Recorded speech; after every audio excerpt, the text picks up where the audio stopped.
Hello and welcome back to another Final Fantasy deck spotlight. Today you might be a little shocked to find that we really haven't covered Mono Lightning all that much yet, and Red Mage Matt really wanted me to cover his list or his favorite version of it, so that's exactly what we're going to do today. He is calling it the Light Knight. You'll see that we have a Ramza in the list, but it really is just a slightly different, maybe a more aggressive take on Mono Lightning than what we've seen previously.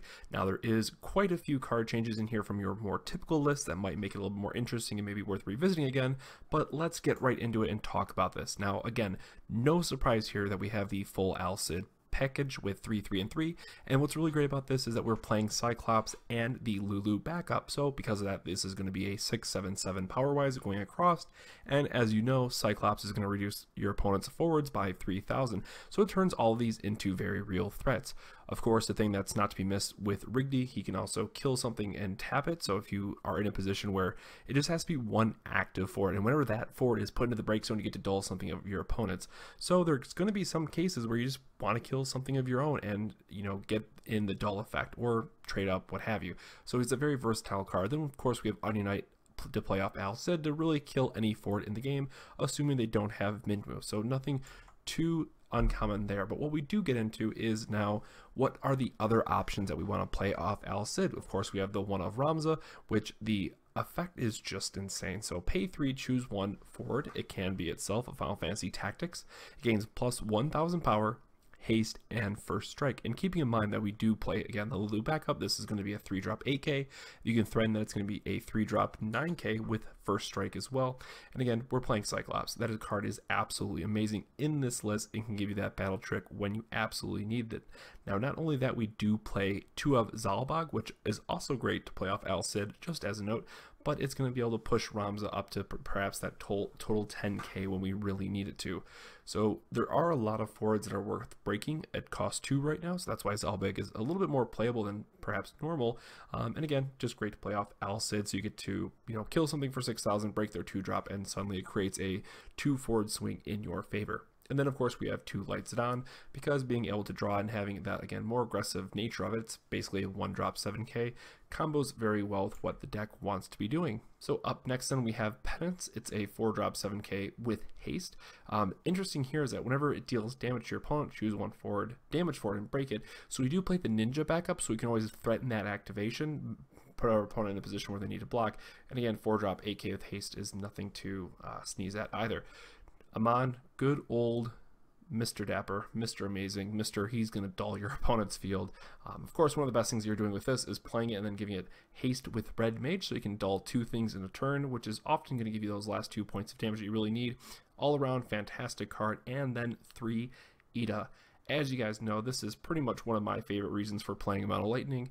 Being able to have a, yes, it is a little bit expensive, be able to basically break any forward your opponent is going to be playing because you have all lightning backups is absolutely great. And it's an EX burst, which can be helping, you know, it's Odin 4, 5, and 6, if you will, in a lot of cases. And then death is just a very strong effect as well. So you don't have to burn a bunch of resources. Yes, you're still technically paying 6 because you're discarding a copy of her and paying 4 lightning, but you know, that way you can at least swing with her, death, whatever that they would block with, and then get in a guaranteed point of damage. So absolutely one of my favorite lightning forwards in the game.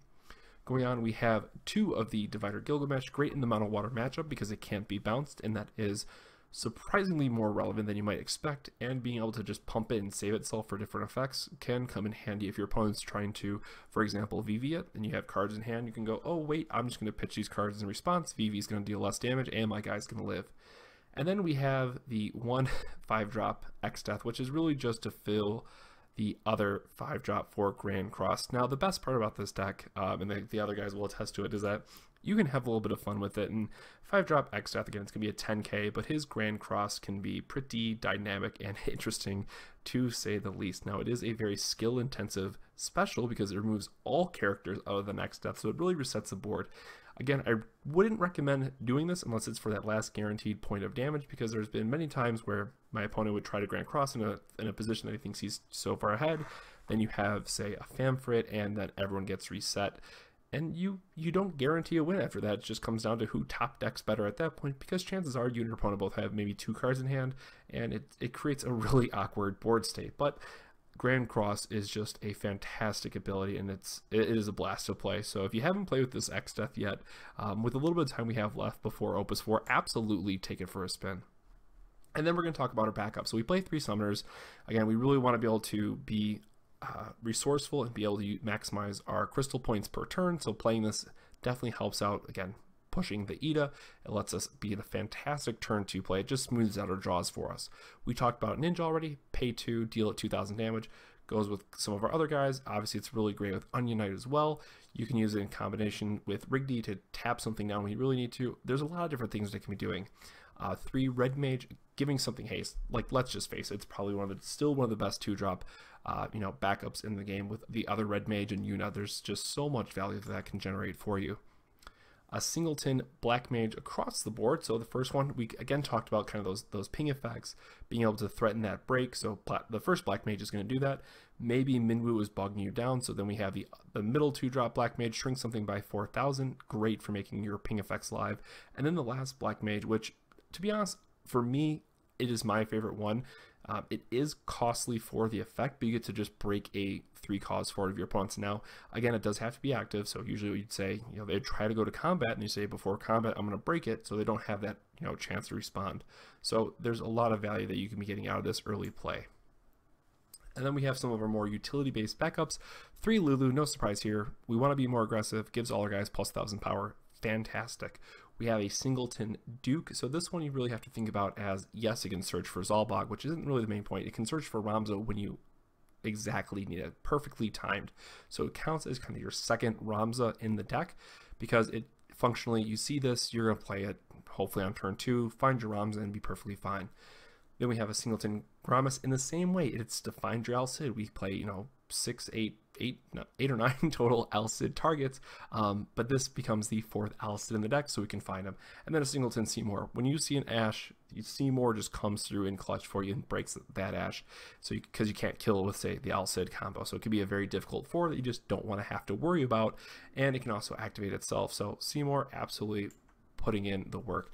And then lastly, we have our summons. I've kind of hinted at this the entire time, but Cyclops. If you are playing a more aggressive mono lightning deck in this case, because I think if you go outside of lightning, you might have some other options, but if you're playing an aggressive deck, this is absolutely going to be a 3 of. Being able to threaten this as a play makes your Al-Cids, makes your Onion Knights, makes your Rigdys, all those lower curved forwards suddenly a threat, and can absolutely help push for damage when you're kind of in a stalled board state and you have, maybe 4 or 5 forwards on the field can finally swing out. And to that point, this is a great card with Al-Cid in general, because he's going to put characters on the field for you, specifically forwards, so Cyclops plays into that engine. And then lastly, 3 7-drop Odin, because why not?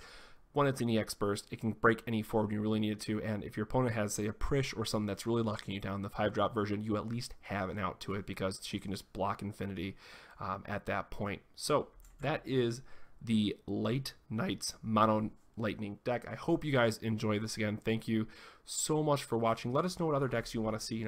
We will be taking next week off, but then we have kind of this week leading up to pre-release. Maybe we'll have all the spoilers by then, maybe we won't. We'll see where things go, but we are always would love to hear your feedback. So if you enjoyed the video, make sure to drop us a like. That really helps us out. Comment down below what kind of videos you would like to see next, and of course hit that subscribe button for us. It really helps us out, and that way we'll be up to date on all the wonderful Final Fantasy content that we do. So thank you so much for watching, and we'll catch you on the next deck spotlight video. Have a good one. This video made possible thanks to the Patreon support of viewers such as yourself. Thank you to our honorary sages.